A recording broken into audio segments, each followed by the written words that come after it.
Jelas itu, saudara. Jadi orang yang lagi tersesat, namanya tersesat itu lagi tidak lihat jalan. Itu lagi tersesat. Berbeda kalau sudah tak sesat lagi, pasti dia sudah menemukan jalan. Coba kita lihat ya. Kita buat kerangkanya dulu. Yesus datang kepada Bani Israel, mengaku aku diutus hanya kepada domba yang sesat dari umat Israel. Itu pengakuan Yesus. Versus pengakuan makhluk yang keluar dari kubur, pergilah ke seluruh dunia, jadikanlah seluruh bangsa menjadi pengikutku. Ini dua keadaan yang sangat timpang. Yang kedua, Yesus berkata di dalam Lukas 24:44, harus terjadi seluruh apa yang tertulis tentang aku di dalam kitab Taurat. Tertulis tentang aku di dalam kitab Taurat. Salah satunya adalah dusta jangan kau hambur-hamburkan, jangan kau sampaikan kemana-mana, jangan kau pelihara dusta itu. Orang yang benar jangan kau bunuh, orang yang tidak bersalah jangan kau bunuh. Ini yang harus digenapi. Yesus orang benar, boleh nggak dibunuh? Nggak boleh. Sedangkan Kristus yang satunya boleh dibunuh untuk menebus dosa-dosa orang-orang non-Yahudi. Yang ketiga, orang Yahudi sebagai kaum di mana Yesus diutus, itu diajarkan untuk melakukan penebusan dosa dengan menggunakan hewan, binatang. Sedangkan Kristus yang datang kepada Kristen itu polanya berbeda.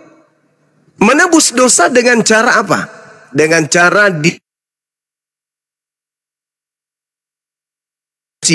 lalu mati, menyerahkan dirinya untuk sebagai tumbal penebus dosa bagi orang-orang non-Yahudi.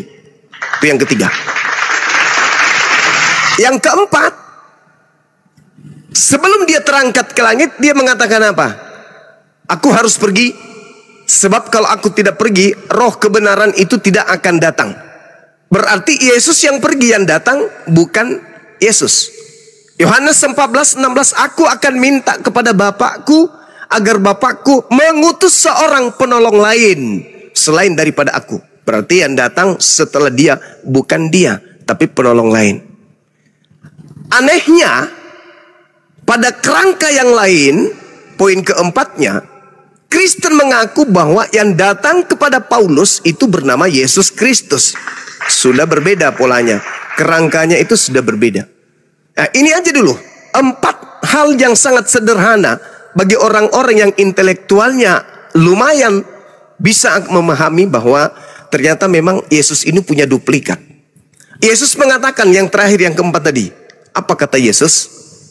Aku harus pergi, sebab kalau aku tidak pergi, penolong lain itu tidak datang. Berarti yang datang setelah Yesus pergi adalah orang lain, oknum lain. Tapi ternyata yang datang di Paulus justru Yesus kembali. Kalau dia benar-benar Yesus yang datang, berarti Yesus ini pendusta. Dia pembohong. Mustahil Yesus pembohong, mustahil dia pendusta. Maka satu-satunya yang benar adalah Paulus telah kedatangan Yesus duplikat. Artinya Yesus palsu. Demikian.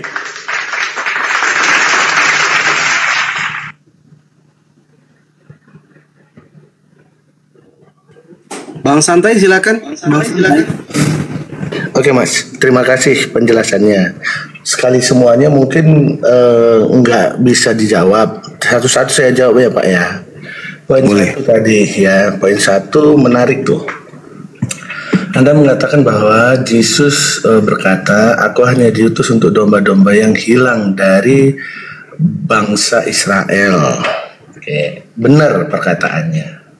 Kemudian konteks perbedaannya adalah ketika dia bangkit, dia mengatakan pergilah ke seluruh dunia. Nah, itu berarti ke seluruh orang. Konteksnya sederhana sebenarnya Pak, karena pada waktu dia mengatakan aku hanya diutus kepada bangsa Israel, itu konteksnya ketika orang di luar Israel meminta mukjizat. Ya, bukan hal yang lain. Pada waktu itu perempuan Kanaan itu Sirofenisia minta kepada dia, tolong anakku sakit. Jadi yang dijawabnya itu adalah mukjizat itu hanya diberikan kepada orang Israel. Kenapa? Tuhan itu bukan datang untuk jago-jagoan atau yang lain, tetapi dia ingin menunjukkan bahwa yang mengenal dialah yang dapat mukjizat. Kalau enggak, bisa aja dia datang ke China, Jepang atau yang lain berlakukan mukjizat. Hal itu tidak akan dimengerti oleh mereka siapa dia, kenapa dia bisa melakukan mukjizat. Konteksnya jelas. Yang pertama itu tentang melakukan mukjizat. Sementara Yesus sendiri mengatakan, inilah darahku, darah perjanjian yang ditumpahkan bagi banyak orang untuk pengampunan dosa. Di situ tidak disebutkan sama sekali kesukuan Israel tentang penebusan dosanya. Jadi tujuannya utama, kalau mukjizat pasti dilakukannya untuk orang Israel. Kenapa? Karena sia-sia dia melakukan mukjizat kalau nggak tahu arti kenapa dia bisa melakukan mukjizat, kenapa dia melakukan itu. Karena dia melakukan hanya untuk orang Israel yang mengerti. Nah, sementara untuk keselamatan dia berikan untuk semua. Jelas dikatakannya, inilah darahku, darah perjanjian yang diberikan yang ditumpahkan bagi banyak orang untuk pengampunan dosa. Ya, jadi itu poinnya satu, jelas ya Pak ya, beda. Oke, apa kita bahas selanjutnya atau saya tanggapi dulu. Oke, silakan Pak. Iya. Jadi kalau hanya sudut pandang itu saja, ya bisa lolos.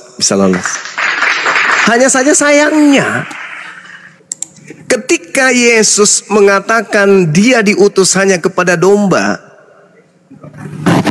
di situ Yesus menyatakan dengan sangat valid, di luar domba adalah anjing. Lagi-lagi orang non-Yahudi ini ketika menyatakan dirinya mengiyakan setelah dikatakan anjing oleh Yesus, Yesusnya bukannya menimpali dengan mengatakan, oh tidak, karena kamu percaya maka kau sudah jadi pengikutku. Enggak, malah dikatakan apa? Imanmu besar. Yesus mengatakan, ibu anjing. Si anjing mengatakan, betul, aku memang anjing. Yesus mengatakan apa? Top markotop, jempol buat ente, imanmu besar, jadilah seperti apa yang engkau inginkan. Jadi wanita tadi berubah nggak jadi domba? Enggak. Selama-lamanya dia lidahnya menjulur. Siapa yang memberikan tulang, itu yang dijilat. Kemudian di ufuk yang berbeda, Yesus mengatakan kepada ke-12 muridnya, jangan ente ke bangsa lain. Jadi nggak bisa. Kehadiran Kristen itu hanya karena Paulus. Kalau nggak ada Paulus, nggak ada Kristen. Galatia 1:15, aku diutus kepada non-Yahudi. Kalau kita melihat seluruh ucapan murid Yesus, sayangnya nggak ada murid Yesus yang menulis Bible. Lukas bukan murid Yesus, penulis Matius bukan murid Yesus, Yohanes juga bukan penulis Yesus, apalagi Markus, apalagi Paulus. Sayang sekali, nggak ada murid Yesus itu yang mengaku diutus kepada non-Yahudi. Hanya Paulus. Aku diutus kepada orang-orang yang tidak bersunat. Aku diutus kepada non-Yahudi. Yang utus apa? Yang utus adalah Yesus duplikat, Yesus palsu. Ada nggak murid Yesus diutus untuk non-Yahudi? Nggak ada. Nggak ada. Oleh karena itulah kemudian saudara, ketika Yesus berpesan dia diutus hanya kepada domba yang sesat, Yesus pun berpesan kepada ke-12 muridnya, jangan ke bangsa lain yo. Jangan. Kalau kamu taat kepada aku, ya nggak mungkin kamu ke bangsa lain. Makanya ada Yahudi, ada Kristen. Kenapa? Karena ada dua Yesus.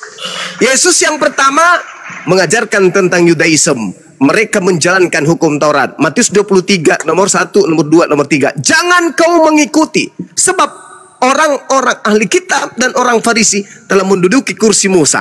Dengarkan apa yang mereka ucapkan. Jangan kau ikuti apa yang mereka kerjakan. Sebab mereka mengucapkan kata-kata hukum Taurat, tetapi mereka tidak mempraktekkan. Jadi Yesus mengajarkan untuk mempraktekkan hukum Taurat. Sedangkan Kristen adalah orang yang sudah didoktrin dan didogma bahwa jika ada kebenaran di dalam hukum Taurat, maka sia-sialah kematian Kristus. Di dalam Galatia 2 nomor 21. Kamu lepas dari kasih karunia, jika kau mengharapkan ada kebenaran di dalam hukum Taurat. Galatia 5 nomor 4. Makanya Kristen itu di Galatia 5-nya nomor 1 dibebaskan dari hukum-hukum Taurat. Makanya Kristen bukan lagi hamba Tuhan, tetapi tetap aja menghamba. Oh, ternyata hamba Kristus. Jadi gitu saudara. Jadi Yesus tidak pernah merubah kemudian konsep domba dan anjing. Yang ngaku-ngaku dan yang percaya kepada Yesus pada zamannya dianggap anjing, gak pernah berubah menjadi domba. Jadi kalau hari ini ada yang percaya ngaku-ngaku sebagai pengikut Yesus, jangankan ente yang hidup 2000 tahun, yang berhadapan langsung kepada Yesus aja hanya diberi titel anjing. Demikian, Bung. Silakan. Oke, terima kasih. Terima kasih tanggapannya. Mantap. Penjelasannya sederhana, Pak. Pada waktu dia mengutus murid pertama kali, ada 70 murid yang diutus. Dia tidak menyuruh kepada bangsa lain karena mereka bukan memberitakan keselamatan, tetapi memberitakan mujizat. Sama dengan yang dilakukan Yesus. Tetapi setelah dia naik ke surga, yang diberitakan adalah keselamatan. Beda konteks yang dijalankan. Pada waktu mengutus 70 murid yang dilarang menyimpang kepada bangsa lain itu melakukan mukjizat itu sebelum Yesus mati dan memberikan darahnya untuk pengampunan dosa. Setelah dia mati dan memberikan darahnya untuk pengampunan dosa, yang diberi tugaskannya kepada muridnya adalah pergilah ke seluruh dunia, beritakanlah Injil kepada segala makhluk. Jelas, tujuannya itu jelas. Mukjizat dibuatnya bukan sembarangan pada waktu memberikan mukjizat pada waktu itu karena hanya orang Israel yang mengerti, tetapi ketika dia telah memberikan jalan keselamatan itu untuk seluruh bangsa.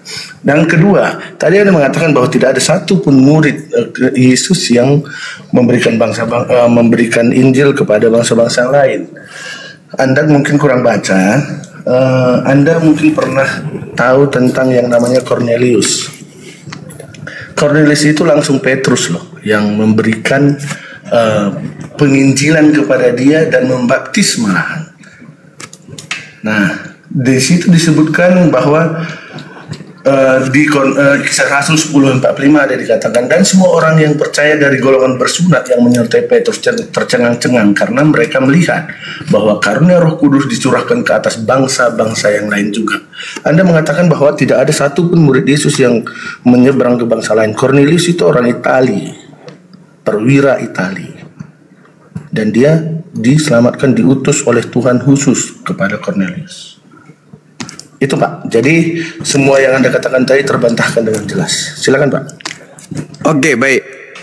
Lagi-lagi Anda membawa sesuatu yang Anda kira bisa membersihkan wajah Anda. Maaf, yang Anda gunakan itu hanyalah air comberan untuk mengelap keringat yang ada dalam wajah.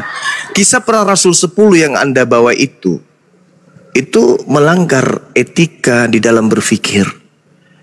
Apalagi runtannya adalah tentang agama. Kenapa? Paulus sebagai pendiri agama Kristen yang pertama kali sebagai tokoh yang diikuti oleh non-Yahudi di Antioquia, Turki, itu mengatakan di dalam suratnya kepada orang yang ada di Galatia. Galatia 2 nomor 8, Petrus diutus kepada orang-orang yang bersunat. Kalaupun Anda memaksakan itu adalah Petrus murid Yesus, berarti nubuatan yang Yesus ucapkan di dalam Matius 24 nomor 24 itu tergenapi sudah. Apa kata Yesus? Kristus palsu, Yesus palsu, Yesus duplikat, akan datang dan banyak melakukan mujizat sekiranya mungkin menyesatkan murid pilihan. Petrus murid pilihan.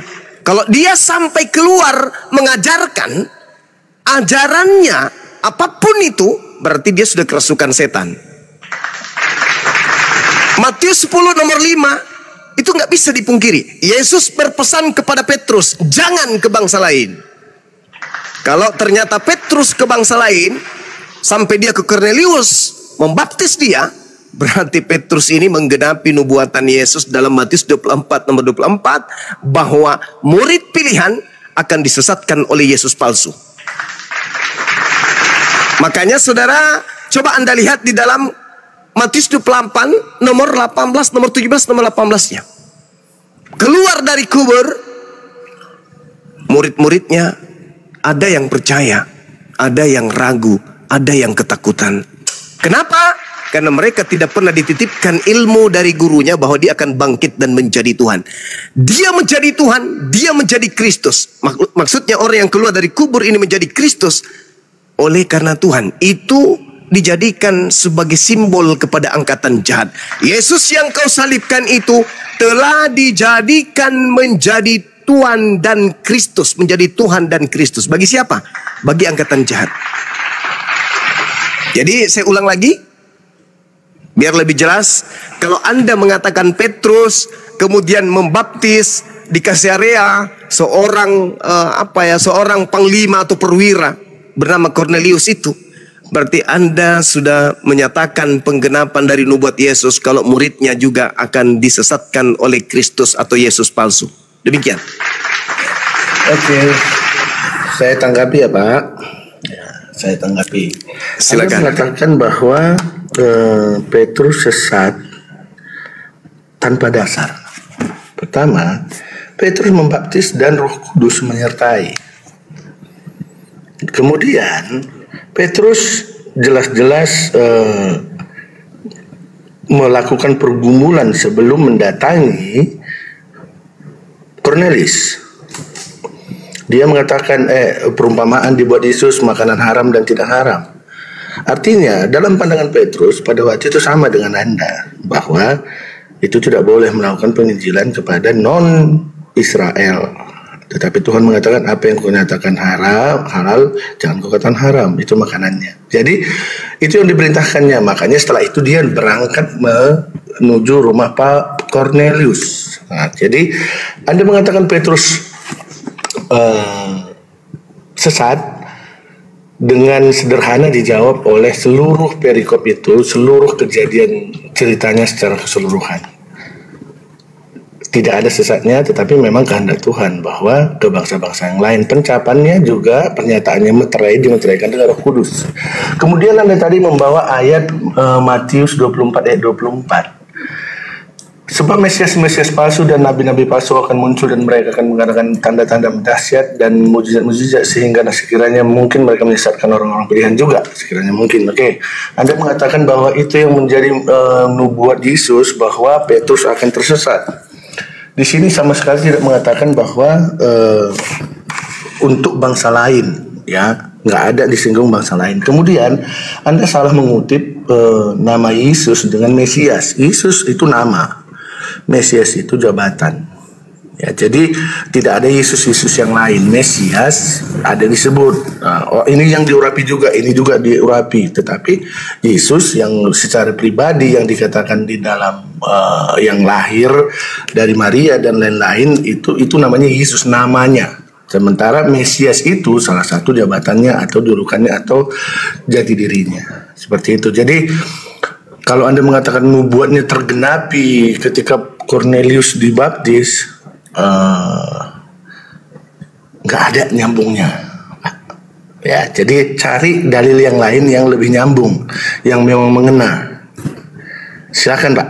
Kalau memang masih ada dalil yang lain yang masih mengena, Pak. Oke. Justru Anda yang tidak bawa dalil. Oke ya. Jadi gini, kalau Anda menyatakan tadi tentang Cornelius, Anda harus paham. Kalau Yesus Anda katakan yang datang kepada Petrus atau Roh Kudus yang Anda katakan datang kepada Petrus, karena dia sudah tersesat, maka yang datang itu bukan Roh Kudus tapi iblis.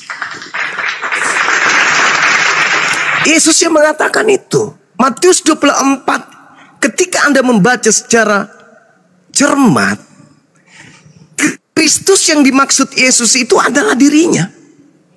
Yesus palsu. Kenapa saya katakan Yesus menubuatkan itu Yesus palsu? Dirinya yang palsu. Data 27-nya jelas kok sebagai pembanding. 27 Matius 24 itu Anda saja yang kurang belajar. Kemudian apa katanya? Sebab sama seperti kilat memancarkan cahaya dari timur sampai ke barat, demikianlah kelak kedatangan siapa? Anak manusia. Siapa itu? Yesus. Berarti Kristus palsu ya Yesus. Tapi palsu. Makanya Yesus membandingkan antara Yesus yang datang melakukan banyak mujizat dengan kedatangannya sebagai anak manusia. Susah Kristen hari ini untuk menipu orang-orang Islam. Kemudian saudara, Anda baca Matius 16 nomor 23. Petrus sudah dikatakan oleh Yesus, engkau adalah iblis, enyahlah daripadaku. Jelas kok. Petrusnya dikatakan iblis. Siapa yang mengatakan iblis kepada Petrus? Ya Yesus. Masih mending saya mengatakan Petrus sesat. Saya mengatakan Yesus itu murtad, menggenapi nubuatan Yesus yang mengatakan bahwa si iblis ketika datang membawa nama Yesus, dia menyesatkan Petrus sebagai murid pilihan. Itu data saudara. Tolong bawa data, jangan hanya congor. Matius 16 nomor 23. Petrus disebut apa di sana? Iblis. Malah diusir si Petrus. Enyahlah iblis, enyahlah Petrus, iblis, Petrus, iblis. Itu dalil, Bung. Jadi jangan kamu bangga. Seakan-akan, wah kami ini murid Yesus. Betul, kamu bukan hanya sekedar murid Yesus saudara. Kamu adalah hambanya Yesus.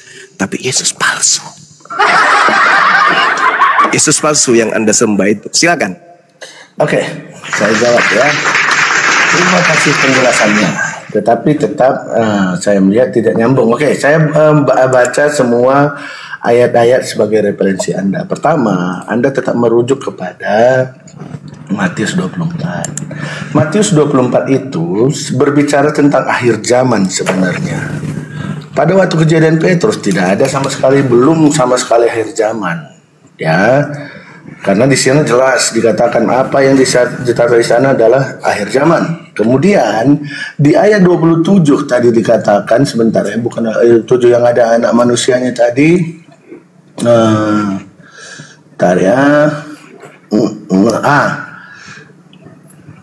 Ayat 24 ayat 27 dikatakan, sebab sama seperti kilat memancar dari sebelah timur dan melontarkan cahayanya sampai ke barat, demikian pula lah kelak kedatangan anak manusia. Nah, Anda kembali ke celah di sini, Pak.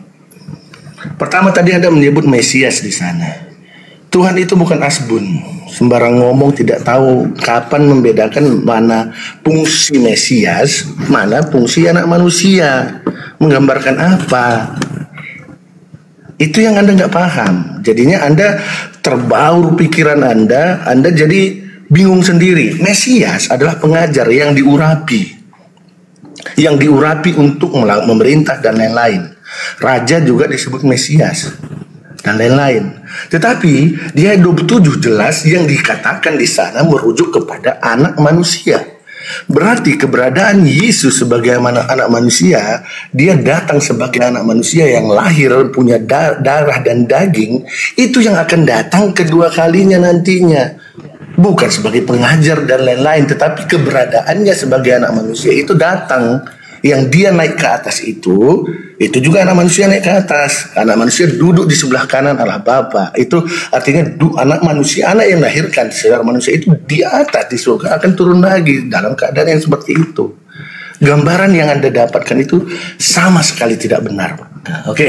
Kemudian jangan panjang-panjang. Saya jawab lagi Matius 16. Matius 16 Anda mengatakan bahwa Yesus menegur si Petrus. Ya, Yesus menegur Petrus, dikatakan enyahlah, ayat 16 ayat 23 dikatakan di situ, enyahlah iblis, sebab engkau bukan suatu batu sandungan bagiku, sebab engkau tidak memikirkan apa yang dipikirkan Allah, melainkan apa yang dipikirkan manusia. Jadi di situ jelas alasannya kenapa Petrus dikatakan iblis, sebab dia tidak memikirkan apa yang dipikirkan Allah, melainkan apa yang dipikirkan manusia. Apa sih yang dipikirkan Petrus waktu itu? Ayat 22 dijawab. Tetapi Petrus menarik Yesus ke samping dan menegur dia, katanya, Tuhan, kiranya Allah menjauhkan hal itu daripadamu. Hal-hal itu sekali-kali tidak akan menimpa engkau. Apa yang akan menimpa engkau? Ayat 21.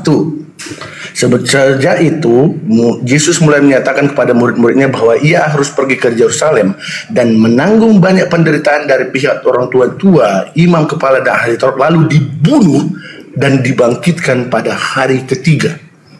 Jadi yang dikatakan Petrus adalah Petrus tidak mau Yesus itu dibunuh dan mati. Sama seperti Muslim sekarang. Muslim mengatakan tidak mati dibunuh, itu perkataan Yesus. Dan apa kata Yesus kepada orang yang mengatakan Yesus tidak mati dan dibunuh itu? Enyahlah kau iblis. Jadi jelas sekali di sini gambarannya Anda salah kutip lagi, malah menunjukkan kesalahan dalam pemikiran di luar Kristen yang menyatakan Yesus tidak mati. Karena Yesus mengatakan bahwa orang yang berpikiran Yesus tidak mati dan menderita itu adalah iblis. Bahkan muridnya sendiri seperti itu. Jadi kembali lagi, Anda tidak nyambung dalil Anda. Silakan Pak kalau ada dalil yang lebih nyambung. Oke, akhirnya malam ini saya ngajarin Anda karena Anda tidak membawa dalil apa-apa selain daripada hanya menjelaskan dalil yang saya yang membawa data. Sabar, Anda diam dulu. Sebagai siswa diam. Saya yang membawa data Matius 24, saya yang membawa Matius 16. Anda tidak membawa data apa-apa sebagai pembantahan. Anda hanya menjelaskan apa yang saya terangkan. Artinya Anda hanya membubuhi. Diam dulu. Biar dianggap intelektual. Saya uraikan kesalahpahaman Anda tentang butanya Anda terhadap Bible pengajaran Yesus. Jadi gini, ketika berbicara mengenai Matius 24, sadarkah Anda kalau itu Yesus sedang menasihati muridnya di Bukit Zaitun? Ketika muridnya bertanya, "Guru, apa tanda kedatanganmu?" Kedatanganmu. Tanda kedatanganmu itu apa, Guru? Tanda kedatanganku adalah sabar. Jangan lupa keseluruhan dunianya ya. Jangan lupakan bacaannya. Diam dulu, Dek. Diam. Ya. Yesus ditanya, "Guru, apa tanda kedatanganmu dan tanda kesudahan dunia ini?" Apa tanda kedatangan Yesus di situ? Ada dia jelaskan, "Aku datang hanya dalam bentuk cahaya. Aku datang dalam bentuk suara doang." Ada? Enggak. Yesus mengatakan include kesimpulan jelas. Kalau aku yang datang, kiamat terjadi. Aku yang datang, tanda-tandanya seperti cahaya yang membiaskan cahayanya, melontarkan cahayanya dari timur sampai ke barat. Itu tanda kedatanganku. Kalau aku datang, kiamat datang. Nggak bisa terpisah itu. Yesus mengatakan itu, Bung. Ketika ditanya oleh muridnya, apa tanda kedatanganmu dan apa tanda kesudahan dunia ini? Tidak dipisahkan. Tanda kedatanganku dan tanda kesudahan dunia ini satu dimensi yang tak terpisah. Aku datang diiringi hari kiamat. Matahari gelap, bulan tak bercahaya, bintang berjatuhan, kuasa langit berguncang. Nampak aku di tengah langit, seluruh manusia akan meratap dan seluruh manusia akan melihat aku. Itu tidak bisa dipisahkan, Bung. Sehingga Yesus mengatakan, jadi apabila ada tuyul yang mengaku bertemu dengan Kristus di padang gurun atau di dalam bilik, jangan ente percaya. Karena itu bukan aku. Itu yang pertama. Anda harus paham itu. Jadi yang datang kepada Paulus, yang datang kepada Ananias, yang datang kepada Petrus, yang datang kepada pengarang kitab Wahyu, dan Kristen-Kristen hari ini, itu bukan Yesus, itu iblis. Kenapa? Karena tidak diiringi oleh tanda hari kiamat. Yesus datang ya kiamat. Andai saja abad pertama yang datang kepada Paulus itu adalah Yesus yang asli, maka akhir zaman itu terjadinya di abad pertama, coy. Itu yang pertama. Yang kedua, pegangan, jangan gemetar. Yang kedua, Matius 16. Nih, tak ajarin cara belajar yang baik. Matius 16 itu, ketika kemudian Petrus khawatir, "Guru, jangan kamu ke sana. Kamu gak boleh mati. Kamu bisa kok. Bisa, Tuhan akan menjauhkan engkau dari mara bahaya itu." Apa kata Yesus? "Enyahlah iblis. Kau hanya memikirkan apa yang dipikirkan oleh manusia." Apa yang dipikirkan oleh manusia? Nah, tak ajarin. Yang dipikirkan oleh manusia adalah, kalau Yesus ke sana, Yesus akan ditangkap. Kalau Yesus ditangkap, Yesus akan menderita. Kalau Yesus menderita, dia akan mati. Itu pemikiran manusia. Tapi pemikiran Tuhan apa? Dia tidak akan membiarkan orang benar, orang yang dikasihi teraniaya. Makanya Yesus mengatakan, memang harus terjadi apa yang tertulis tentang aku di kitab Taurat. Di kitab Tauratnya tertulis, jangan kau membunuh orang yang tidak bersalah, jangan kau membunuh orang yang benar, sebab aku Tuhan tidak akan membenarkan orang yang bersalah. Maka Amsal 21 nomor 18 harus terjadi. Apa itu? Tuhan akan menyelamatkan orang benar dan menjadikan orang fasik sebagai ganti. Tuhan akan memberikan kemudian pengkhianat sebagai ganti orang yang jujur. Itu yang dipikirkan Tuhan adalah ketika orang benar, ketika anaknya, orang yang soleh ini terancam untuk dibunuh, maka Tuhan tidak tinggal diam. Tuhan akan mengutus malaikatnya untuk menyelamatkan Yesus. Baca Amsal 21 nomor 18, baca Amsal 11 nomor 6 sampai nomor 8, dan banyak lagi keinginan-keinginan Tuhan untuk menyelamatkan Yesus, termasuk Mazmur 91 nomor 1 sampai nomor 16. Jadi Yesus itu tidak akan pernah tersentuh oleh orang-orang kafir. Sehingga yang kamu sembah itu bukan Yesus, itu duplikat. Sekali lagi, saya tidak butuh Anda membahas Matius 16, cukup ke 24-nya supaya singkat. Kesimpulannya, Yesus ketika ditanya, apa tanda kedatanganmu dan tanda akhir zaman? Kalau aku yang datang, ya kiamat. Tapi karena bukan aku yang datang kepada Paulus, maka tidak kiamat. Jangan kamu percaya. Silakan. Oke, saya paham dengan yang Anda maksudkan dan sangat paham di mana letak kesalahannya pemikiran Anda. Jadi dari tadi Anda tidak berani menanggapi dan tidak bisa menanggapi kenyataan yang saya katakan tentang perbedaan antara Mesias dan anak manusia. Ya, anak manusia itu physically-nya yang datang. Kalau physically-nya yang datang, akhir zaman. That's right. Benar sekali Anda. Ya. Nah, dan yang bertemu dengan Ananias, yang bertemu dengan Yohanes di Pulau Patmos, yang bertemu dengan Paulus, bukan physically. Jadi tembakan Anda salah sasaran.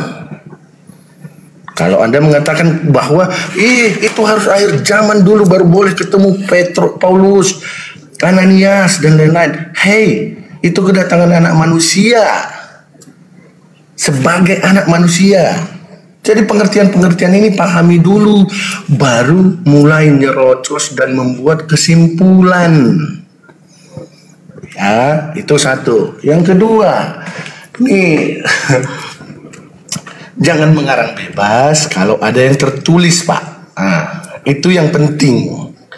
Yohanes 16 itu, Matius 16 itu sudah jelas dikatakan, selesai Petrus mengatakan bahwa kiranya menjauhkan engkau akan hal itu, jelas di sana adalah tentang dibunuh dan menderita, dibunuh dan dibangkitkan hari ketiga. Ditanggapi Petrus. Itu pikiran manusia. Apa pendapat Petrus? Kiranya hal itu dijauhkan sama dengan pikiran Anda tadi. Tuhan, engkau akan diselamatkan. Itu pikiran manusia. Tetapi dikatakan bahwa ia harus pergi ke Yerusalem. Ada kata harus. Dan menanggung. Harus pergi ke Yerusalem dan menanggung. Itu yang dikatakan Yesus. Dan ketika orang mengatakan engkau akan diselamatkan Tuhan, engkau akan ini, enyahlah iblis. Jadi boleh Anda mengatakan ketika Anda mengatakan Yesus akan harus ditolong Tuhan dan lain-lain, katakan kepada diri Anda sendiri, ketika aku melontarkan ini kepada Yesus, Yesus akan mengatakan kepadaku, enyahlah iblis. Jadi pendapat Anda itu hanya dijawab dengan satu kata, enyahlah iblis. Pendapat Anda itu tidak sesuai dengan apa yang dikatakan Yesus. Mudah-mudahan Anda paham. Silakan Pak. Iya, saya sangat paham kebotolan Anda. Kebodohan, kedunguan Anda saya sangat paham. Dan keterbatasan literasi dan wawasan tentang Bible. Apalagi pengajaran. Diam dulu. Gantian kita. Dahlia, gantian kita, saudara. Iya, Anda sedang pamer kebodohan di sini. Gantian kita. Saya menjabarkan fakta. Nih, kebodohan Anda yang pertama. Anda mengatakan Mesias bukan bukan fisik. Ini kebodohan yang harus ditertawakan seluruh manusia di atas muka bumi ini. Saya ingin tahu dari Anda. Ketika malaikat berkata dalam Lukas 2 nomor 11, pada hari ini telah lahir bagimu juru selamat Kristus atau Mesias dalam bahasa Ibrani. Pertanyaan saya, yang lahir itu physically atau bukan? Jawab. Sekarang juga, silakan. Mesias yang lahir itu physically.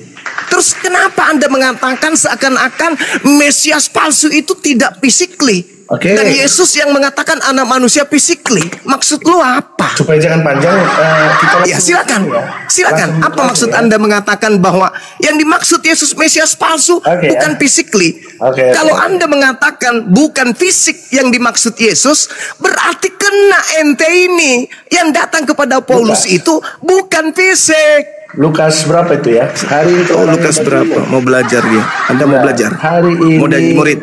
Bisa, mudah kok nyarinya, Pak. Nggak harus dihafal. Mau belajar. Ingat ya, teman-teman, Anda diam dulu sementara Anda cari di perpustakaan. Anda diam dulu, di-mute dulu. Dengarkan pernyataan saudara di awal. Anda mengatakan membedakan antara Mesias palsu yang physically dengan anak manusia yang Anda katakan physically, dan seakan-akan Anda mengatakan bahwa Mesias itu bukan manusia tetapi hanya bentuk non fisik. Lah, tergenapi berarti. Karena Paulus hanya mendengarkan suara dan cahaya non fisik di sana. Berarti jelas yang datang kepada Paulus bukan fisik, bukan Yesus dong. Sedangkan kalau Yesus yang datang anak manusia. Anda mencoba membedakan antara Mesias. Itu hanya permainan kata-kata. Itu yang pertama. Yang kedua, langsung ditanggapi itu nanti. Sabar, nanti Anda gabungkan menjadi satu. Ya, karena Anda sudah terseret ke Matius 16, ya, Anda terlalu melebarkan kebodohan Anda. Dengarkan. Matius 16 Anda katakan Bang Suma salah paham. Oke. Oke, saya sudah menjelaskan kepada saudara. Yang dipikirkan Petrus, kalau Yesus ke sana dia menderita, mati. Dan yang dipikirkan Tuhan, yang dipikirkan Tuhan tidak begitu kata Yesus. Sebaliknya, yang dipikirkan Tuhan adalah sekuat apapun orang-orang pembenci Yesus berusaha ingin membunuh Yesus, aku Tuhan tidak akan membiarkan Yesus seorang diri. Aku akan menyelamatkan dia. Tapi kalau Anda mengatakan itu adalah satu kebodohan, tolong tunjukkan di mana tertulis pikiran Tuhan bahwa Yesus orang benar itu dibunuh untuk orang bersalah. Tunjukkan. Yohanes 21, silakan. Nggak usah jauh-jauh. Silakan. Coba baca di Yohanes 16:21-nya. Oke, baik, kita baca. Anda lihat ya. Ya, silakan. Supaya Anda jelas. Sejak waktu itu Yesus mulai menyatakan kepada murid-muridnya. Siapa yang menyatakan Yesus? Sebentar. Itu Anda baca apa ini? Anda baca katanya 22. Yang mana yang betul? 21. Oh, 21. Coba Anda baca 21-nya. Sejak waktu itu Yesus mulai menyatakan kepada murid-muridnya. Ngomong apa ente ini? Baca dalil yang betul, belajar lagi. Matius 16 ayat 21. Bukan Anda mengatakan Yohanes 16 barusan? Aduh. Dari tadi dibilang Matius, kita bahas kalau tegur itu. Tadi Anda suruh saya baca Yohanes 16, seingatku. Nggak ada di Petrus ditegur di Yohanes 16, Pak. Enggak, saya bertanya, di mana pemikiran Tuhan yang mengatakan bahwa Yesus orang benar itu harus dibunuh untuk orang bersalah? Anda mengatakan baca di Yohanes 21. Sebentar, Matius 16 21 dari saya. Oh, jadi Matius, jadi maksud Anda Matius 16 nomor 21 itu pemikiran Tuhan? Yesus yang mengatakan. Anda mengatakan pemikiran Tuhan. Sebentar. Tapi pemikiran Tuhan kan. Anda gimana? Anda paham bacaan kan? Iya. Saya tanya kepada saudara, di mana pemikiran Tuhan bahwa Yesus? orang benar ini harus mati untuk orang yang bersalah. Silakan. Saya baca ya Pak ya. Iya. Sejak waktu itu Yesus mulai menyatakan pernyataan Yesus kepada murid-muridnya bahwa ia harus pergi ke Yerusalem untuk dan menanggung banyak penderitaan dari pihak tua-tua, imam-imam kepala dan ahli-ahli Taurat. Lalu dibunuh dan dibangkitkan pada hari ketiga. Siapa yang menyatakan itu Pak? Saya tanya Anda dulu supaya nanti jangan dianggap saya ngarang. Siapa yang menyatakan? Matius yang mengatakan itu. Dikatakan bahwa Yesus mulai menyatakan Pak. Dikatakan di sana Yesus mulai menyatakan. Oke, di mana Yesus mengatakan itu? Tolong tunjukkan. Tadi mengatakan apa namanya? Saudara. Sebentar, masih saya Pak. Tolong tunjukkan di mana Yesus menyatakan. Masih saya. Di mana Yesus mengatakan? Ya, tunjukkan di mana Yesus menyatakan. Saya menjawab bahwa itu pernyataan Matius dan di situ Anda cari sampai ular punya ketek, Anda tidak akan menemukan kata iya di situ. Ya nggak ada lah. Nah, mulai lagi Anda. Silakan. Oke, mulai lagi. Matius 16 nomor 21 sampai ular memiliki ketek, Anda tidak akan pernah bisa menemukan kata iya di sana. Silakan. Saya jawab. Silakan. Ini mulai lagi logika Anda nggak jalan, Pak. Ya, silakan. Anda mengakui pertama kalau ada kata Yesus di situ, Anda mengatakan itu perkataan Yesus. Padahal sebelum perkataan Yesus itu yang mengatakan Matius penulisnya. Yohanes lagi. Dan, Matius penulisnya, ya, oke. Tetapi ketika dikatakan di sana Matius menulis, Yesus mulai menyatakan katanya di sana, Anda mengatakan itu kata-kata Matius. Lah memang Matius kan. Sebentar Pak, jangan dulu sabar Pak. Iya, silakan. Sementara ketika Matius menulis, Yesus mengatakan, oh itu perkataan Yesus. Padahal siapa yang nulis? Matius juga. Logika di mana? Kemana, Saudara. Oke, sabar dulu Pak. Bagian saya tanya dulu. Di dalam Bible Saudara, perkataan Yesus tinta hitam, tinta merah. Sebentar. Saya ngasih logika kepada Anda. Enggak. Saya harus minta pertanggungjawaban Saudara. Jangan ngarang. Anda belum paham. Saya tanya Saudara, perkataan Yesus di dalam Bible itu tinta hitam atau tinta merah? Oke. Jawab. Naik lah bro. Jawab. Jawab perkataan saya. Iya, jawab dulu. Perkataan Yesus tinta merah apa tinta hitam? Paham perkataan saya. Semua di dalam kitab itu adalah tulisan dari penulis kitab.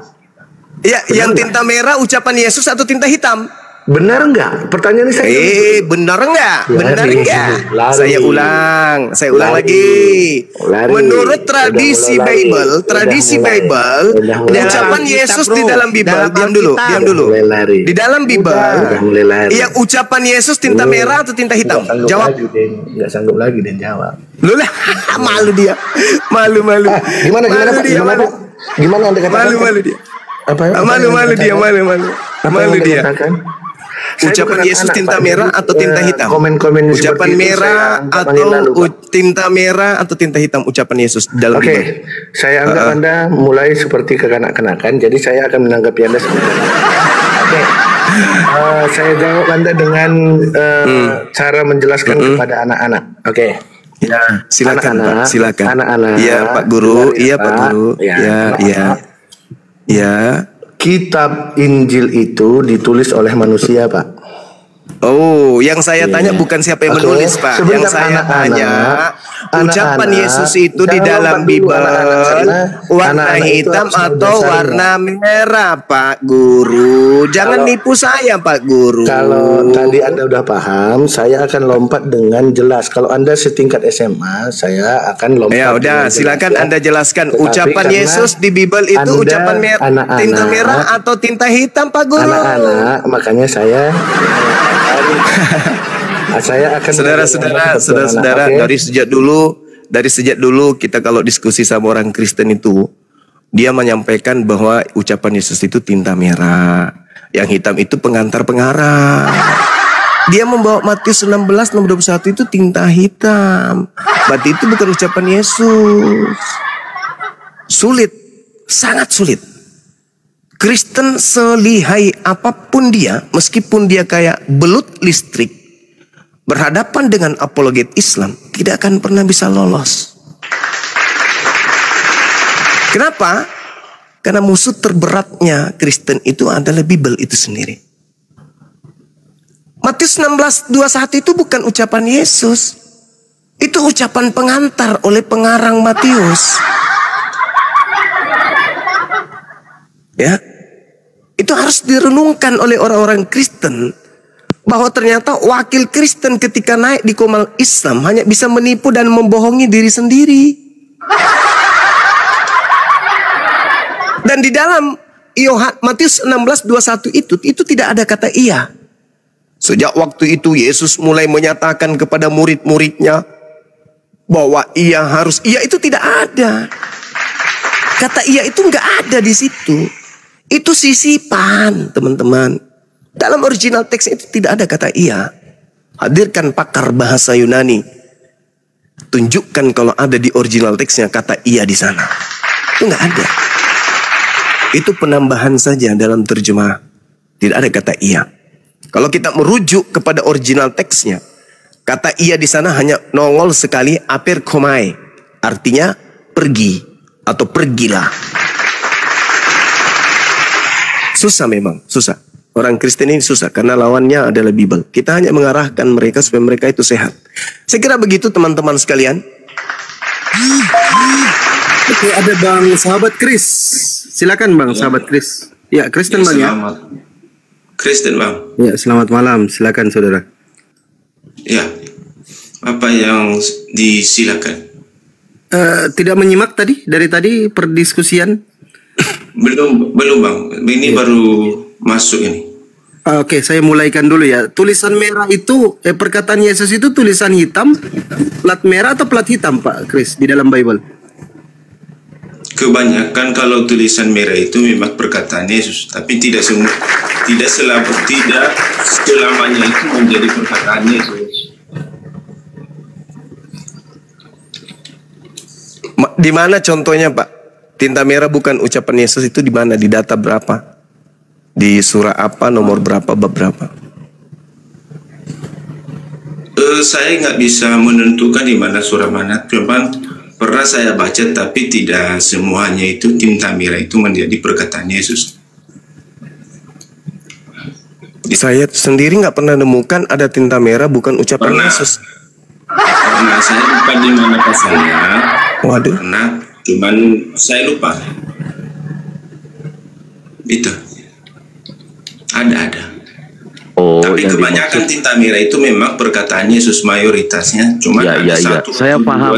Izin saya nambahin dikit. Yang tidak selamat. Silakan.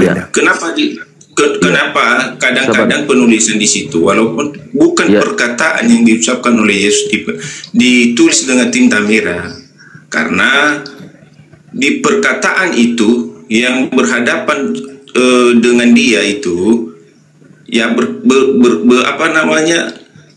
istilahnya sedang berbicara tentang di hadapan berbicara tentang maksudnya Yesus sedang lawan bicaranya itu sedang dengan Yesus. Kok jadi belepotan? Gini bang. Sepemahaman saya mempelajari dengan para debater yang ada di luar negeri maupun di dalam negeri, tulisan merah yang tidak dianggap adalah perkataan Yesus itu ada di dalam surat-surat Paulus itu bang. Karena Paulus tidak bertemu dengan Yesus secara langsung. Ulang bang. Perkataan-perkataan yang tinta merah yang dianggap sebagai tulisan itu perkataan Yesus, ternyata bukan. Itu hanya ada di semua tulisan surat-surat Paulus. Itu bukan Yesus langsung, begitu bang. Mungkin demikian, tapi nggak bisa. Udah cukup itu, saya nambahin itu aja. Lanjut. Terus yang dipermasalahkan di situ apa? Tadi yang dipermasalahkan itu saudara Kristen itu mencoba untuk membohongi, menipu. Apa yang dibohongi? Ketika materi berlanjut terkait dengan Yesus duplikat atau yang bukan Yesus yang Anda ikuti? Jadi Yesus duplikat. Yesus duplikat maksudnya?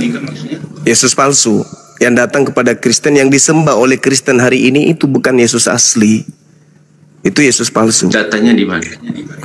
Datanya Matius 24, satu perikop, satu bab, jelas dia mengatakan bahwasanya kalau dia yang datang setelah dia pergi yang pertama kalinya, kalau dia yang datang maka itu bersamaan dengan kiamat. Tidak bisa dipisahkan. Di mana itu bunyinya? Matius 24 Bang, nomor 27, 29 dan 30, 31. Sebentar, saya ambil kitab saya dulu ya. Silakan.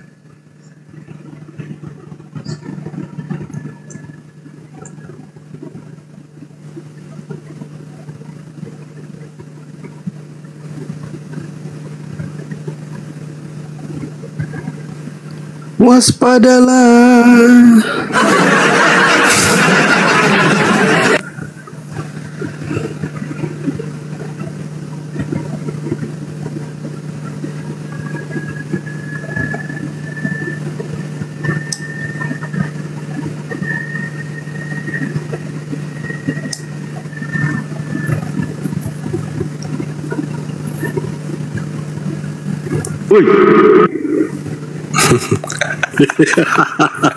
Anakku sayang katanya Bang Zuma, dibawa anakku sayang. Hai, Mas orang generasi. Matius berapa? Matius 24 Bang, Matius 24. Matius 24 yang ayat berapa? 27 sampai 31. 27. Sebab sama seperti kilat memancar dari sebelah timur dan melontarkan cahayanya sampai ke barat, demikianlah pula lah kelak kedatangan Anak Manusia. Di mana ada bangkai, di situ burung nazar berkerumun. Segera sesudah siksaan pada masa itu, matahari akan menjadi gelap dan bulan tidak bercahaya, dan bintang-bintang akan berjatuh dari langit, dan kuasa-kuasa langit akan guncang. Pada waktu itu akan tampak tanda Anak Manusia di langit, dan semua bangsa di bumi akan meratap, dan mereka akan melihat Anak Manusia itu datang di atas awan-awan di langit dengan segala kekuasaan dan kemuliaannya. Dan ia akan menyuruh keluar malaikat-malaikatnya dan meniup sangkakala yang dahsyat bunyinya, dan mereka akan mengumpulkan orang-orang pilihannya dari keempat penjuru bumi, dari ujung langit yang satu ke ujung langit yang lain. Ya, menjadi masalahnya apa? Itu kalau Yesus yang datang Bang. Maka Yesus mengatakan di data sebelumnya, di data 23 sampai 26. Jadi apabila ada orang berkata ada Mesias di sini, ada Mesias di sana, jangan kamu percaya. Sebab Mesias palsu dan nabi-nabi palsu akan datang melakukan banyak mujizat sekiranya mungkin menyesatkan orang pilihan, murid pilihan. Camkanlah, aku telah mengatakannya kepadamu terlebih dahulu. Jadi apabila ada orang berkata ada Mesias di padang gurun, ada Mesias di dalam bilik, jangan kamu percaya. Maksudnya jangan percaya kepada Paulus. Itu intinya Bang. Enggak, di sini dulu Bang, di sini, jangan ya, di situ. Ya di situ senang, di sini senang. Lanjut. Enggak, di ayat Matius 20 berapa tadi? 24 ke 27 sampai ke 31. Apa kaitannya dengan bunyi yang baru Abang sampaikan? Ya kan Yesus ditanya Bang, apa tanda kedatanganmu? Dan apa tanda akhir zaman? Yesus mengatakan tanda kedatanganku sama seperti kilat, memancarkan sinarnya dari timur sampai ke barat, demikianlah kedatangan Anak Manusia kelak. Kan itu tanda kedatanganku. Ya. Dan ketika aku datang, maka akan nampak tanda. Matahari gelap, bulan tak bercahaya, bintang berjatuhan, kuasa langit berguncang. Akan nampak di tengah langit tanda anak manusia, seluruh manusia akan meratap, seluruh manusia akan melihatnya, dan kemudian tiupan sangkakala dan seterusnya. Itu tanda kalau Yesus yang datang. Maka Yesus tegaskan, jadi apabila ada orang berkata ada Mesias di sini. Sebentar, jangan ceramah. Di ayat ini apa yang menjadi permasalahan kamu apa? Inilah permasalahan kamu apa? Pakai otakmu, pakai otak.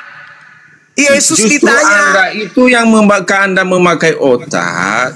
Tidak ada yang dipermasalahkan di sini. Ini memang begitu tanda-tandanya, dan ini kan. Iya. Nah sekarang pertanyaan saya, ketika Paulus pendiri agamamu mengaku bertemu dengan Yesus. Di situ dia baru kita ketemu, makanya kau pakai otak, jangan pakai congor dulu. Ada nggak tanda-tanda itu? Apa yang dikatakan di situ? Ada nggak tanda-tanda itu ketika Paulus pendiri agama Kristen ini?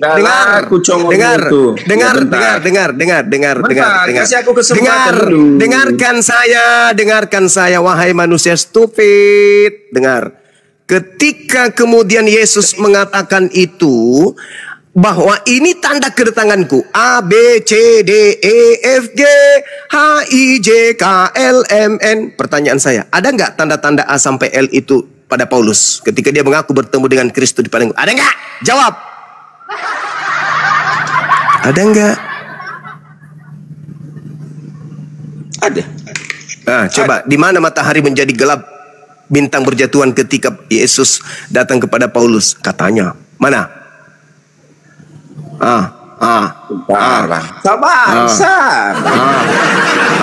Jangan begitu. Di mana pernah bintang jatuh ketika Paulus menghayal ketemu Yesus? Di mana bulan tak bercahaya ketika Paulus berhalusinasi bertemu Kristus? Musik sama rumah ini orang mau menanggapi tapi nggak dikasih kesempatan. Ya udah, kau tunjukkan kapan bintang jatuh pada saat Paulus mengaku bertemu dengan Kristus di padang gurun. Silakan. Ada enggak? Yang dikatakan Yesus kalau kedatangan yang kedua kali itu,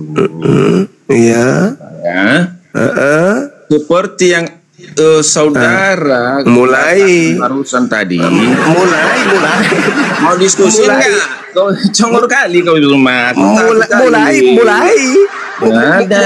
Gimana kita diskusi kayak gini? Di mana tertulis pada saat Kristus palsu datang kepada Paulus ada bintang jatuh? Di mana? Zuma, jawab. Kesempatan, diam aja dulu. Diam aja, saya mau dengarkan. Mau dengarkan kamu berbohong. Silakan. Bukan saya berbohong. Kebohongan dimulai. Gimana kita bisa? Udahlah, gimana kita berdiskusi kayak gini sama orang yang bodoh kayak gini? Inilah kalau orang nggak berilmu yang hanya modal congor. Orang ngomong dipotong. Bagaimana begitu kita bisa menjelaskan sama orang seperti ini? Diam dulu. Halo? Karena kau ditanya apa, kau jawab apa? Bukan, itu saya mau jawab. Saya sudah diam, dia tarik lagi. Halo? Ya, tapi kan mau ngomong, gangguin saya dong. Halo, gangguin saya dong supaya saya kelihatan pintar. Saya diam dan tolong kau tunjukkan di mana tertulis pada saat Paulus mengaku bertemu dengan Kristus ada bintang jatuh. Silakan, saya diam. Buka mulut Anda, kalau perlu robek sampai kuping. Saya diam, silakan. Saya kasih waktu Anda 17 tahun. Jawab. Buka mulut. Ya, jawab. Pertemuan Paulus dengan Yesus itu adalah bukan pertemuan Yesus kedatangan untuk menghakimi dunia atau akhir zaman. Hanya dia menampakkan dirinya kepada Paulus untuk supaya Paulus itu bertobat. Ya, bedakan kedatangan yang disebutkan Yesus yang di situ, ada gempa bumi, ada segala macam, itu kedatangannya pada akhir zaman untuk penghakiman, penentuan siapa yang masuk ke dalam surga dan siapa yang masuk ke dalam neraka. Makanya tanda yang kamu bilang tadi, yang kamu tanyakan sama saya itu, kenapa tidak ada bintang yang jatuh dan segala macam yang jatuh? Dia bukan datang itu untuk dalam penghakiman, dia hanya datang untuk kepada Paulus saja. Begitu saudara. Ya, di dalam dia bertemu dengan Paulus itu memang dalam kilauan bercahaya yang tidak bisa dilihat langsung oleh Paulus. Karena bukan dalam yang pernah disampaikan oleh Yesus sebelum dia naik ke surga, aku datang nanti kedua kali seperti pada saat aku terangkat ke surga, dan seperti yang kamu bilang tadi, apa yang ada cahaya, ada gempa dan segala macam, itu memang itulah tanda-tanda kedatangan anak manusia yang telah kita bacakan tadi, untuk dalam keadaan penghakiman, penentuan siapa yang masuk ke surga dan siapa yang masuk ke neraka. Kalau yang datang kepada Yesus itu memang Yesus juga, tetapi dalam keadaan bagaimana? Dia dalam bentuk cahaya, iya, tapi bukan dalam situasi yang seperti yang disampaikannya. Dia datang itu udah pernah dia katakan juga, aku akan datang kepada kamu. Dengan apa? Saya akan mengutus Roh Kudus untuk melindungi dan menyertai engkau sampai selama-lamanya. Ya, begitu saudara.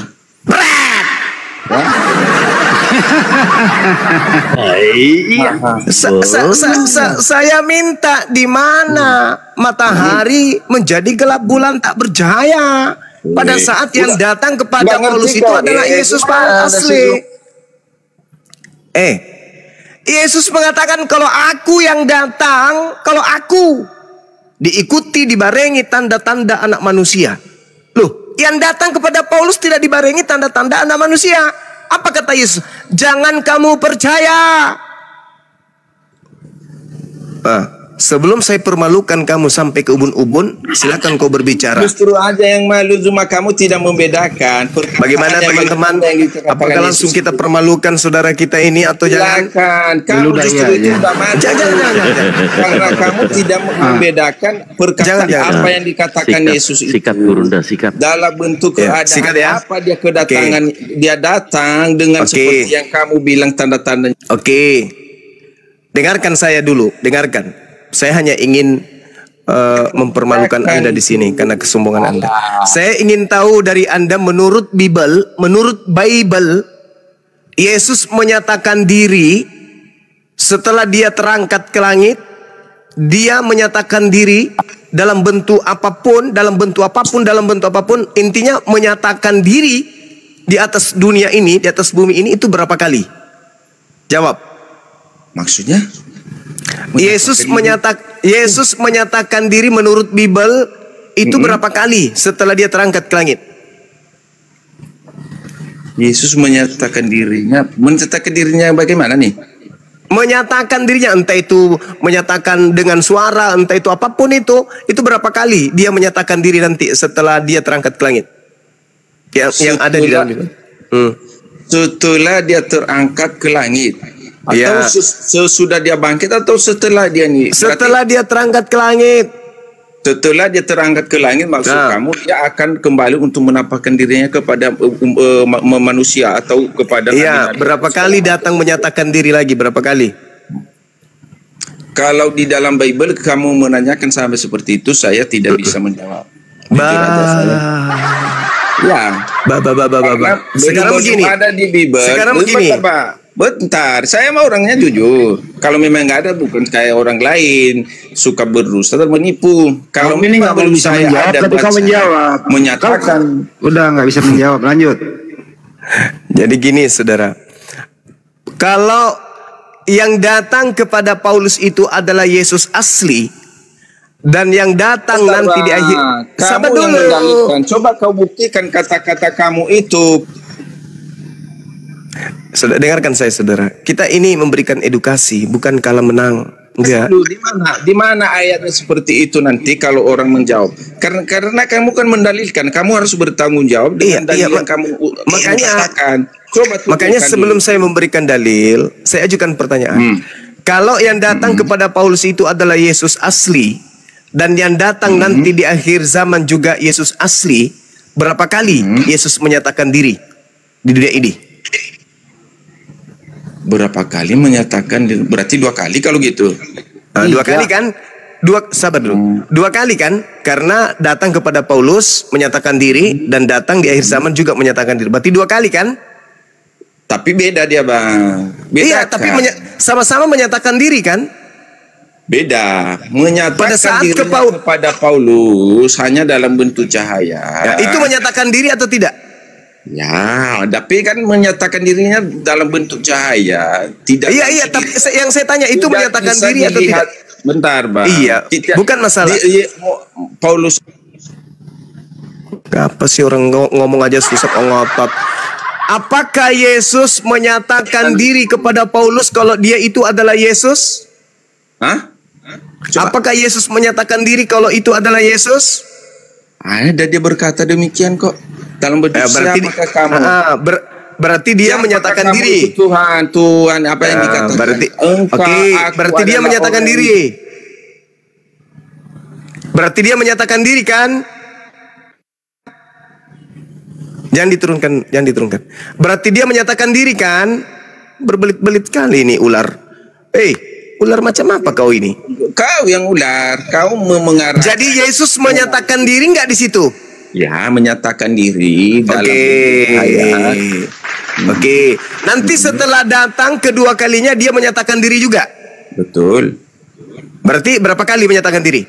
2 kali kalau itu. Tapi beda, Bang. Dibedakan. Iya, sabar dulu. Tak kasih dalil. Tepuk tangan dulu, teman-teman. Dengarkan baik-baik.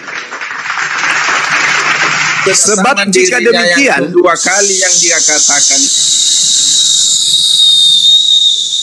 Inilah orang Kristen bodoh, bahlul tapi sombong. Nipu-nipu apa?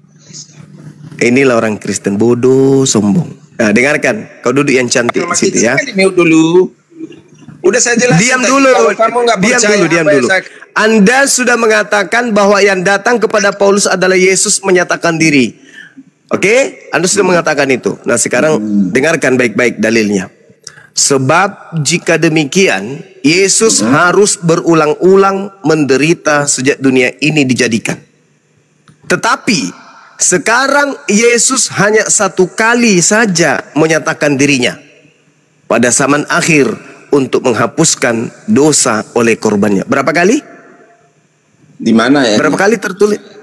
Berapa kali tertulis di situ tadi? Di mana jawab dulu dong. Kalau hanya begitu, kita jangan hanya. Tetapi sekarang Yesus hanya 1 kali saja. Di mana?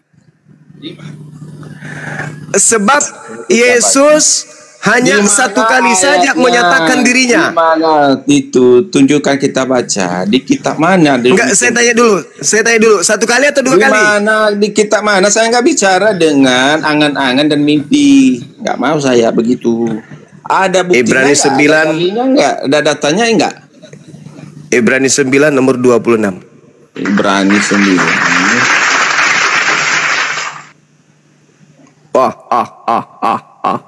Bentar. Ternyata Yesus cuma 1 kali menyatakan diri, yaitu di akhir zaman. Sebentar.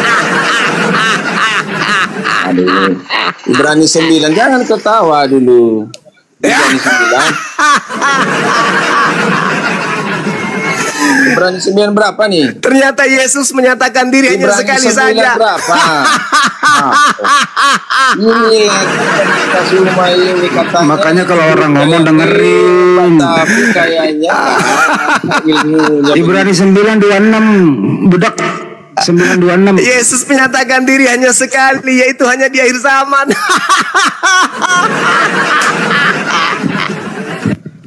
Berarti yang datang ke Ananias harus berulang-ulang menderita sejak menyatakan, tetapi sekarang ia hanya satu kali saja menyatakan dirinya pada zaman akhir untuk menghapuskan dosa oleh korbannya.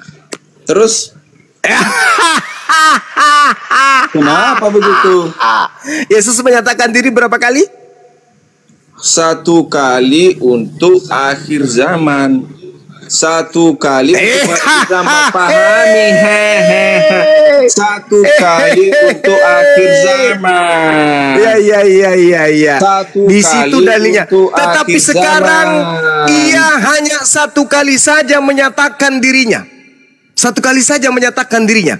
Pada akhir zaman untuk menghapuskan dosa oleh korbannya. Berarti Yesus hanya satu kali saja ia menampakkan diri untuk akhir zaman. Berarti tidak ada penampakan yang lain. Bentar, bisa jawab. Tidak. Biasa jawab. Biar saya Silakan. Yang dikatakan di sini di akan datang yang terakhir kali ini di akhir zaman itu yang baru saya jelaskan tadi apa? Pada saat penghakiman. Iya, memang pada saat penghakiman memang begitu, demikian yang dikatakan. Berarti dia cuma sekali kan menyatakan diri? Iya, dia menyatakan dirinya Kapan? pada akhir zaman itu kepada semua akhir orang. zaman. Berarti yang datang kepada Paulus itu siapa? Ya Yesus, dia dalam bentuk cahaya. Masalah generasi. Di situ kitabmu mengatakan dia cuma sekali menyatakan diri di akhir zaman. Hei. Dalil kitabmu mengatakan dia hanya sekali menyatakan diri, yaitu pada akhir zaman. Berarti yang datang kepada Paulus itu siapa?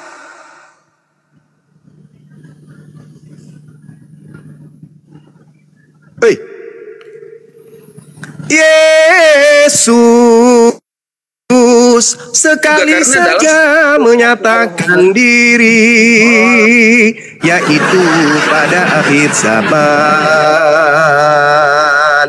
Dengan demikian, yang datang kepada Ananias, yang datang kepada Paulus, yang datang kepada pengarang kitab Wahyu, bukan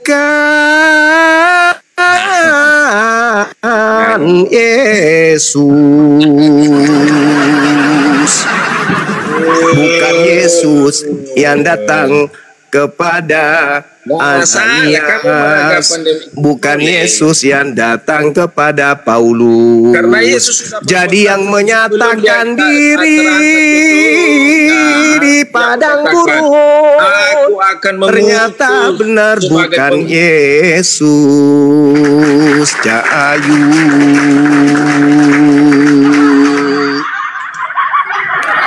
Terjawab sudah kesesatanmu. Cakong bercahaya. Ya Yesus itu sendiri kan. Bahwa yang datang kepada Paulus itu bukanlah Yesus. Karena di dalam surat Ibrani 9 nomor 26 dikatakan Yesus menyatakan diri sekali saja di akhir zaman. Cahayu, ceboklah cepat, pakai air 1 sendok, biar otakmu kinclong, bisa paham isi Bibelmu. Ternyata Yesus yang kau sembah adalah palsu. Sebab yang asli menyatakan diri cuma sekali, dan itu pun akhir zaman. Berarti yang datang kepada Kristen itu bukanlah Yesus, yang datang kepada mimpi para murtadin yang mengaku-ngaku ketemu Yesus, tidur sama Yesus, ciuman Yesus, minum kopi sama Yesus. Ternyata itu palsu. Cahayu.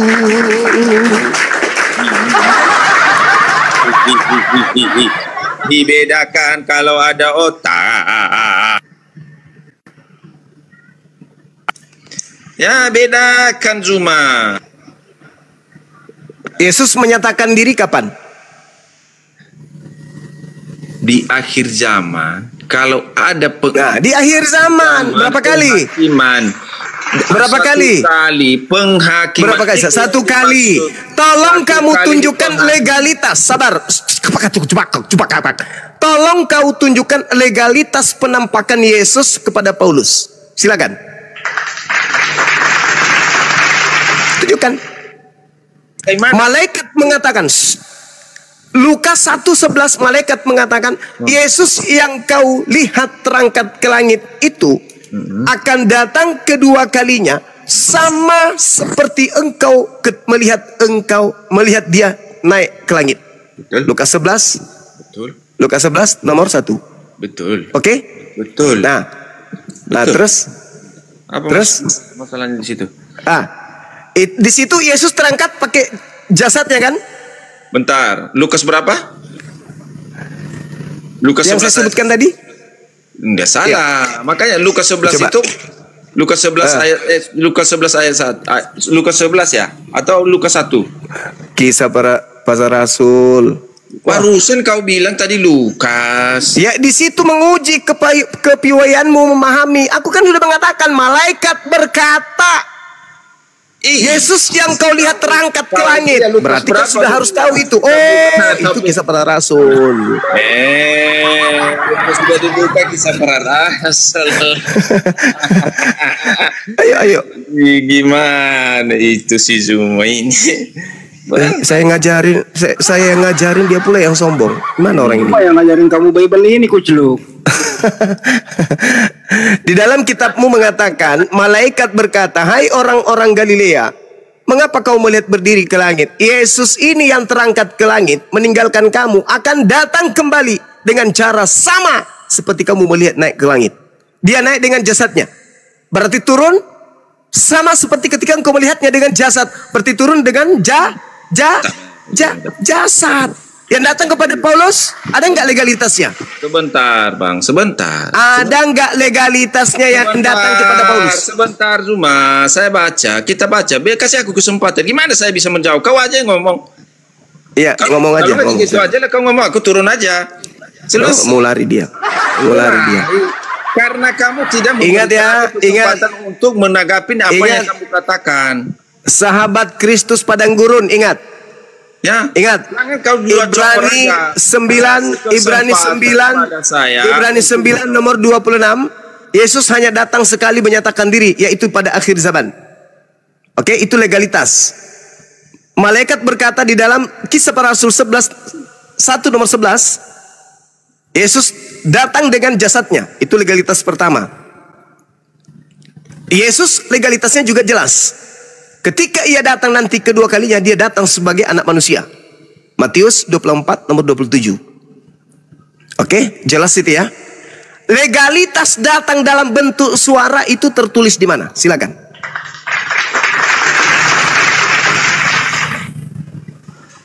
Legalitas dalam bentuk dia datang dalam suara itu ada legalitasnya. Apa yang dikatakan?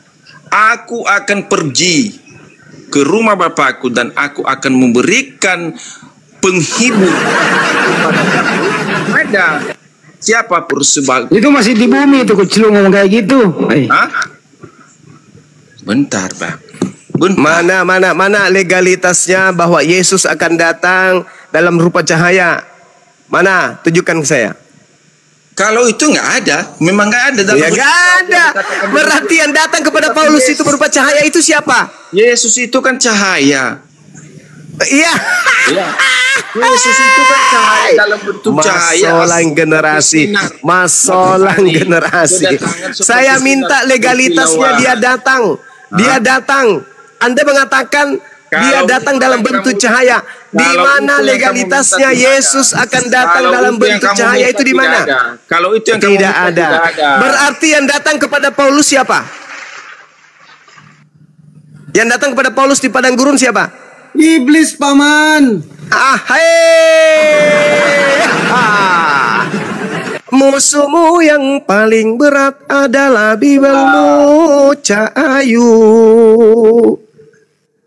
mandilah dengan 7 kembang dalam timba yang terbuat dari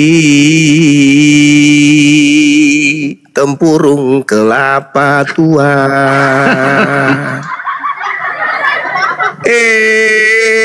Cak Ayu, dengarkanlah senandung kebenaran ini. Yesus datang menyatakan diri cuman sekali, dan itu pun di akhir zaman.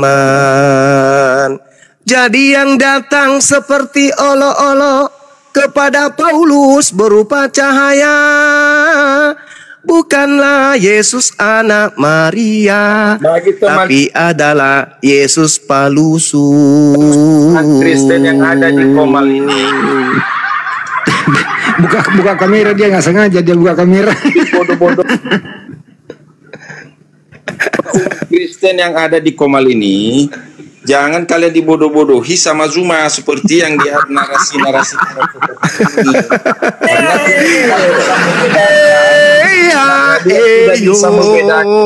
Itu ada dalilnya. Ibrani 9 nomor 26, Yesus datang menyatakan diri hanya sekali di akhir zaman. Tok tak tok petok petok tak tok petok petok. Beda.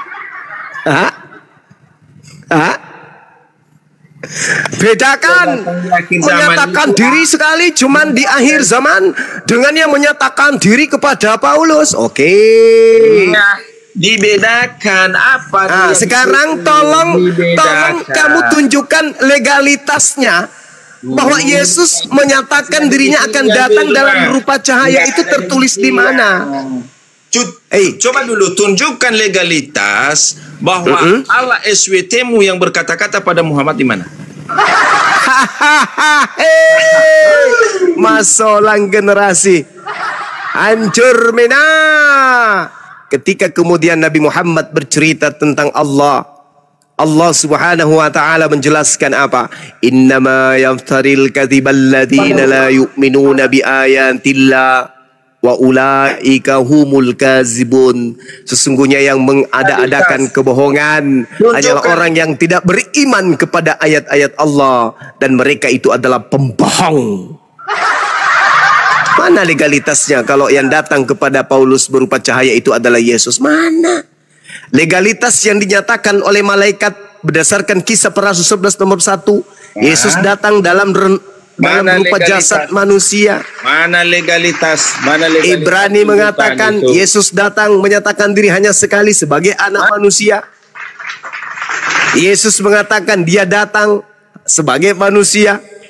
Mana dalilnya Yesus akan datang dalam rupa cahaya? Itu di mana dalilnya?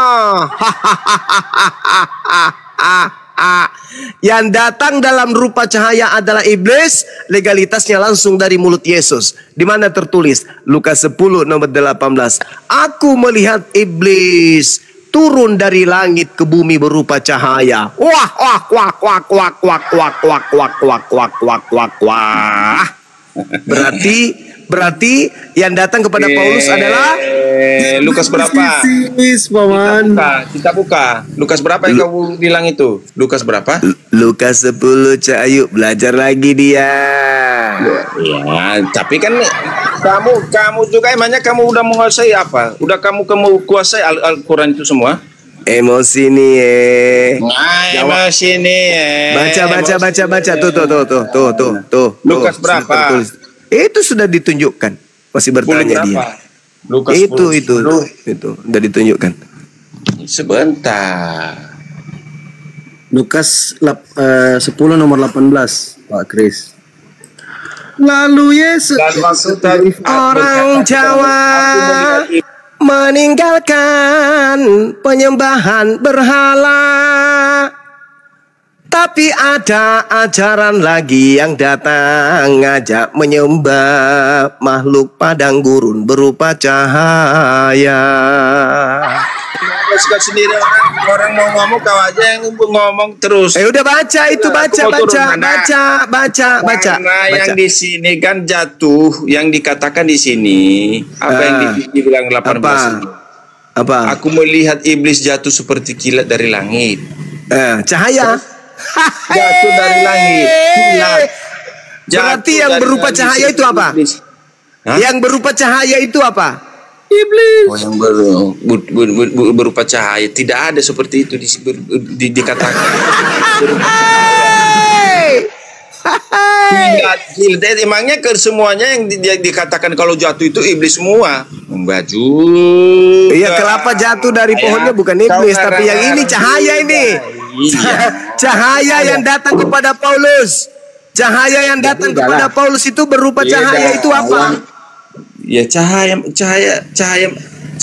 yang bersinar. Dia senter kapang. Lampu strongking. Enggak. Kamu hanya mengajar rumah.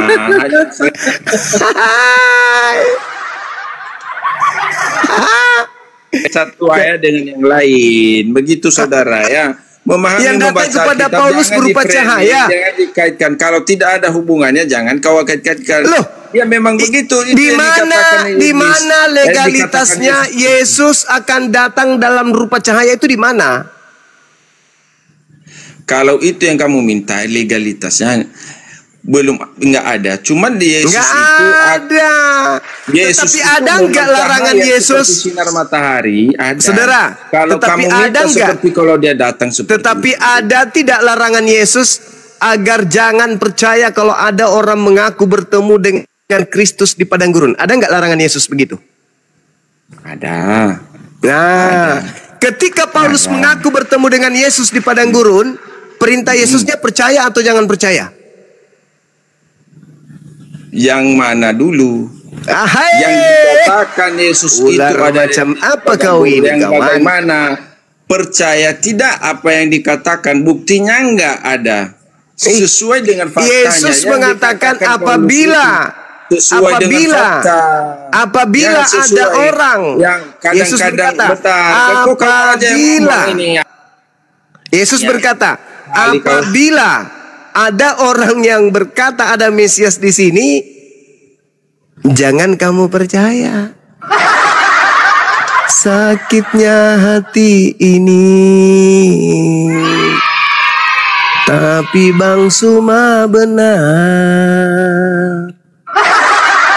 Perihnya hati ini, tapi tertulis di Bible. Enggak, ini ada yang ada legalitas, tapi legalitas ini iblis. 2 Korintus 11:14. Hal itu tidak usah, aduh susah kali woi. Tidak usah mengherankan sebab iblis pun menyamar sebagai malaikat terang. Nah, di situ kalau kita buka original teksnya, teman-teman. Kalau buka original teksnya itu pos. Pos itu artinya terang atau cahaya. Cahaya. Udahlah, sudah terkunci. Ibrani 9 nomor 26 udah terkunci. Tetapi sekarang ia hanya satu kali saja menyatakan dirinya pada zaman akhir untuk menghapuskan dosa oleh korbannya. Oh, mama susahnya jadi oten. Maju ditabok Bible, mundur ditabok Bible, baring duduk lari, berjalan santai pun ditabok Bible.